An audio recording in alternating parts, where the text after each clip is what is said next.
If the three following wide receivers were all free agents as laid out before you, which one would you most want to sign to the New York Jets based on percentage of games played, yards per game, drop rate, contested catch rate, and yak ability? Well, I'm looking at wide receiver A, who is marginally behind in availability, but is ahead in yards per game by an entire standard deviation, and either first or second among the three in yards per game, drop rate, contested catch rate, and yak per reception.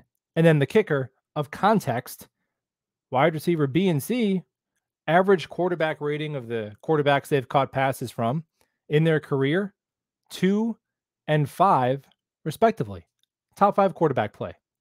Wide receiver A has done this with the 23rd rated quarterback in the league on average.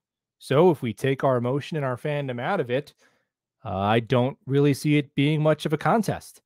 Wide receiver A. And if there's stats I'm missing you want to add to the conversation, I don't think there are going to be many that skew it one way or another. Now, wide receiver C is Mecole Hardman. Wide receiver B is Allen Lazard.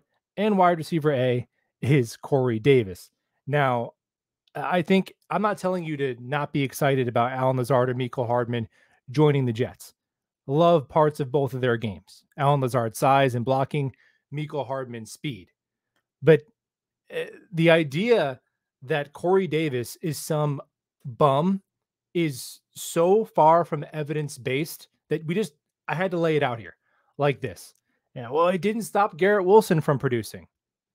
No shit. The only way you can produce with bottom five quarterback play is if you have an all pro ceiling, which is weird. The only two players in this offense who have produced the past 2 years, Garrett Wilson, Breece Hall, all pro caliber players. So do Corey Davis, Tyler Conklin, Elijah Moore just suck? No. These guys can play. And Corey Davis, let's say he's our wide receiver 3.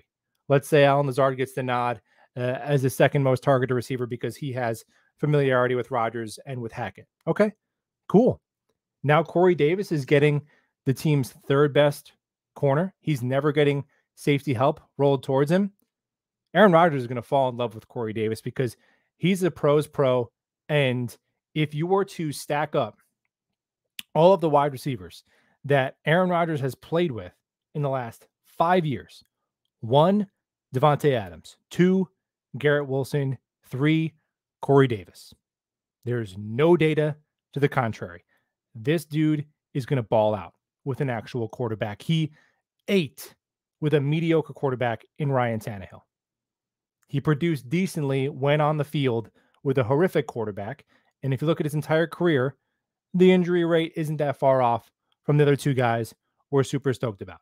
So this will be a Corey Davis stand channel until otherwise, because the data is in. He can play. I'm glad he's on the team. No way we're cutting him. And I can't wait to see him with a Hall of Fame QB. And we'll talk ball soon.